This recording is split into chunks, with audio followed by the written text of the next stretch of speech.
All right, guys, so let's talk about how to pick a $100,000 a month niche and scale your personal brand. Now, why should you listen to me on this? Well, because I am in a niche where I make multiple hundreds of thousands of dollars a year. And to be completely honest with you, there were times when I was in niches where I wasn't making any money because I chose the wrong niche. So, just to give you guys an example, this is how much I made last month. This is what I make per day on YouTube, sometimes like $3,000 per day. This is sometimes I make this much per day when it comes to selling high ticket products. And yeah, so, I really know what I'm talking about. I'm making multiple hundreds of thousands of dollars a month with my personal brand. And I'm doing it with mostly profit. So I'm not running a bunch of paid ads or anything like that. It's all via organic content. So let's talk about why this is and why it's so important to select a niche that is really good, because there's good niches and there's bad niches. Let's talk about bad niches first, because honestly, most people, they do this first, right? They select a really bad niche. So bad niches are going to be overly saturated, something like a Minecraft channel or a gaming channel. Also, lack of a clear audience with purchasing power. So this right here would be what's known as entertainment content. And entertainment content in general, it's really hard to sell things. So you have to make money pretty much from like your YouTube channel or from AdSense alone. It's incredibly difficult to actually sell stuff with entertainment content. And that's why I don't recommend it. Instead, so not entertainment content. Instead, what I recommend is educational content. This is significantly better. So this is what I recommend, educational. And then when you choose educational, what you can do is you can do mass market content. I'm going to put that as MM. Actually, I'll do this in red because this is not what I want you to do, right? You can make mass market content. And I don't like mass market content. What's much better is going to be niche content. So this is where you make content for a very specific type of person and you solve their most painful problems, right? And that's what we're going to talk about over here. So typically the people that you make niche content for are going to actually have money, right? You want to make content for people that actually have money because that's going to make it so much easier for you to be able to make money. Good niches, on the other hand, solve real problems for real people with real money. An example is teaching how to get into Ivy League schools. So this is one of my clients. This particular client basically teaches foreign students how to get into Ivy League universities. Now, why does he do this? Because he is a foreign student who was able to get into a US Ivy League university. And he was able to make it to over 80K per month within 6 months of starting to work with me. And before, he was basically making zero money. And why was he making zero money? Because he was making mass market content at that time. He was making mass market content. He was basically trying to be Ali Abdaal. Okay, so he was making basically just general productivity content because he's a pretty good student himself. So he was making like productivity content. And the problem with this is if you're making productivity content, it's not really a painful problem. So there's a lot of competition, right? There's a lot of other people making productivity content. It's mass market. It's not niche. There's, tons of people interested in productivity. And you're generally going to have college students watching your stuff, right? College students and high school students. College students at best. They don't have any money, right? So that was the problem. He was making amazing content. He was absolutely crushing it, but he wasn't making any money because he was doing productivity. Don't do this. So what did we do? I had him list out all of his accomplishments and all the things he'd done in his life. And one of the things he told me is that he was able to get into an Ivy League university. It was University of Pennsylvania, UPenn. Not even the best known Ivy League, right? Like Harvard, Yale, Princeton, much better known than UPenn. Didn't matter. He was able to do this as a foreign student. So what did we do? We went super niche, not just people trying to get into Ivies, right? Not just people trying to get into Ivy Leagues, but foreign exchange students trying to get into Ivy League universities. And the crazy thing is a lot of these foreign exchange students, their families have a lot of money, okay? So this is a niche that has a ton of money. And no one else out there was helping people get into, helping foreign exchange students get into Ivy League universities. There were some people that were helping people get into Ivies. There's a whole industry of doing that, but nobody was helping foreign exchange students get into Ivies. And that's how we were able to absolutely crush it for him. So let's talk about some of the cheat codes for selecting your niche. The biggest cheat codes for selecting your niche, first of all, you want to figure out what you're good at, figure out what you enjoy, and figure out what the market needs. Okay. So figuring out what you're good at, this is like things you're talented at, or things that you just have a lot of experience with, or things that you just happen to do a lot of for whatever reason, right? It was just your life path. You just happened to do a lot of this particular thing for whatever reason. So for that, student, for example, he had gotten into Ivy League universities. He was also quite good at productivity. Okay. What did he enjoy? Well, he enjoyed productivity, and he did enjoy getting into Ivy League universities, that whole process. He enjoyed it because he's quite good at it, and he was really passionate about it, and that was his dream, to get into an Ivy League university. And then when it comes to the market needs, the market did not need more productivity channels. Like, there's so many productivity channels. The market did not need any more of this. So what did he do? He found, well, with my help, he found the intersection of these three things. And this is nirvana here. What you're good at, what you enjoy, and what the market needs. Okay? When you find the intersection of those three things, that's what you want to do. And that's exactly what we had this client do.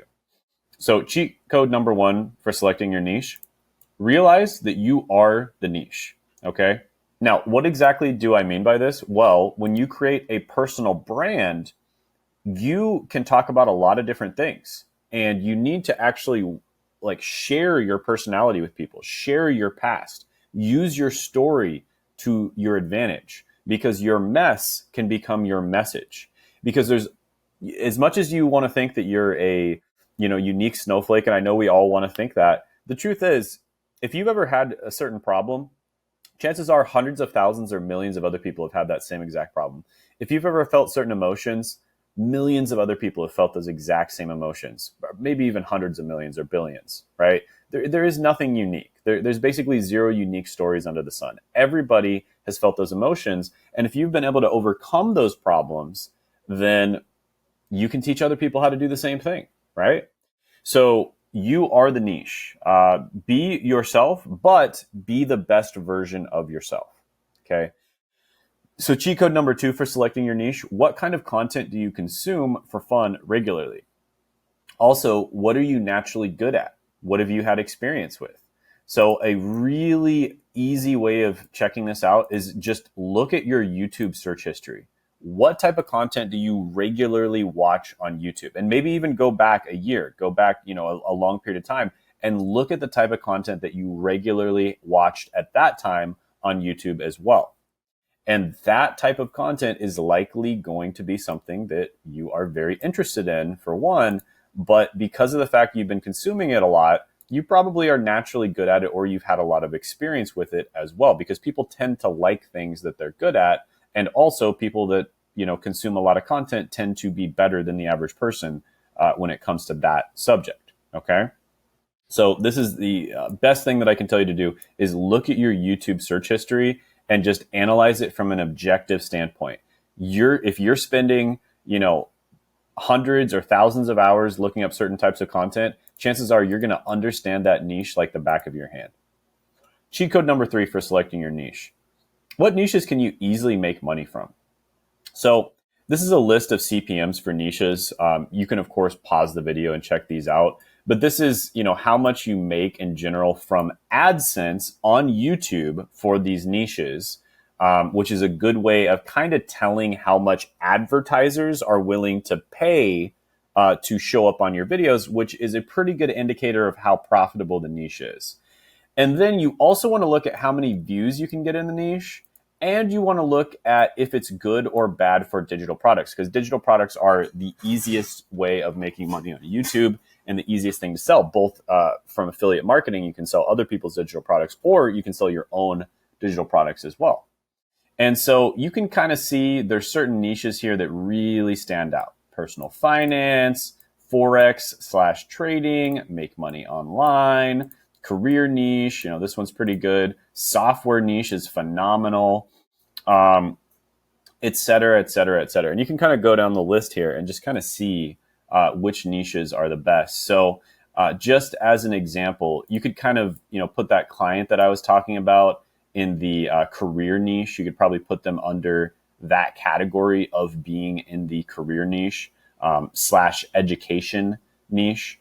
And yeah, it's $15 to $25. That's good. I mean, that's really good. That means a lot of companies are actually advertising on these types of videos. And it's, if you make those types of videos, your audience probably isn't going to be broke because so many companies are advertising on these types of videos. It also gets medium views, so that's pretty good, right? And it is great for digital products. So career product, there's lots of digital career products out there. There's tons and tons of them. I mean, Coursera is a massive multi-billion-dollar company that sells digital products for careers, right? And then you've got niches, if we look down here, let's pick some kind of bad ones. So science fiction / fantasy. Hey, you might be watching science fiction and fantasy related content. You're probably not going to make that much from AdSense, which means it's very difficult to sell. And it's actually quite bad for digital products. However, you will get high views. So if you're willing to play that game where you're just trying to get as many views as possible, that might be worth it for you. But generally speaking, I would probably avoid niches like this. Another thing to point out with this one is that it does seem to be more on the entertainment side of things, which means you probably shouldn't go into it. All right. And by the way, guys, these numbers can change over time, but relative to one another, this is how much you can make in general with these different niches. So cheat code number 4 for selecting your niche, teach people how to overcome a problem that you've already overcome in your past. Another way of thinking about this is make content for the past version of yourself.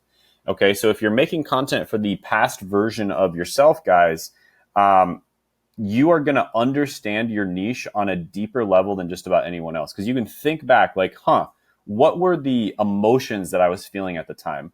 Frustration, feeling stuck, these types of things. And you can use this in your content. You can talk about this, like how you felt so stuck when at that time, how you felt so frustrated uploading content and not getting any results, or applying to jobs and not getting any, interviews, et cetera, et cetera. You can talk about this stuff and you'll resonate with your audience on a much, much deeper level. And plus you can tell your story and that's going to resonate with them as well. Now, when it comes to marketing, any type of marketing technique usually gets saturated within 6 months. If something really, something works really well in marketing and it's this new strategy or this new technique, it's going to be saturated in 6 months. The one thing that will never, ever, ever get saturated is you telling your story.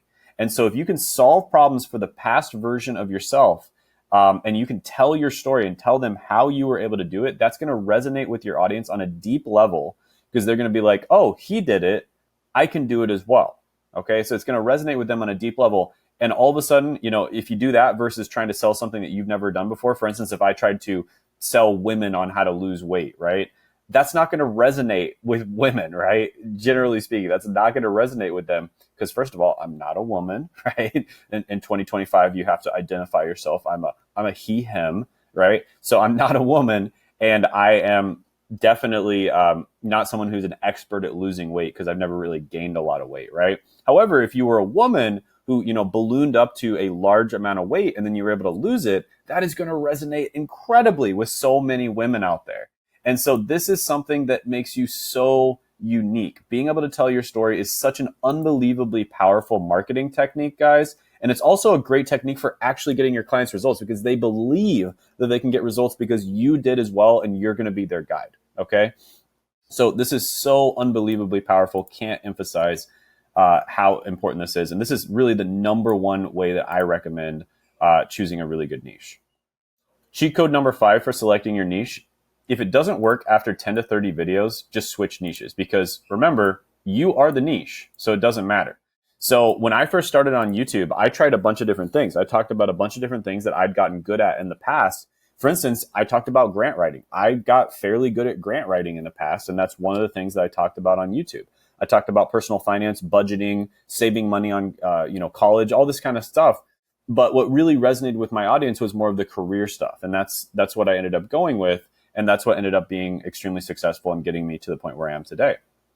Cheat code number 6 for selecting your niche: stick to the broad niches of health, wealth, and relationships, as these tend to be the most profitable and also the easiest to monetize. Okay.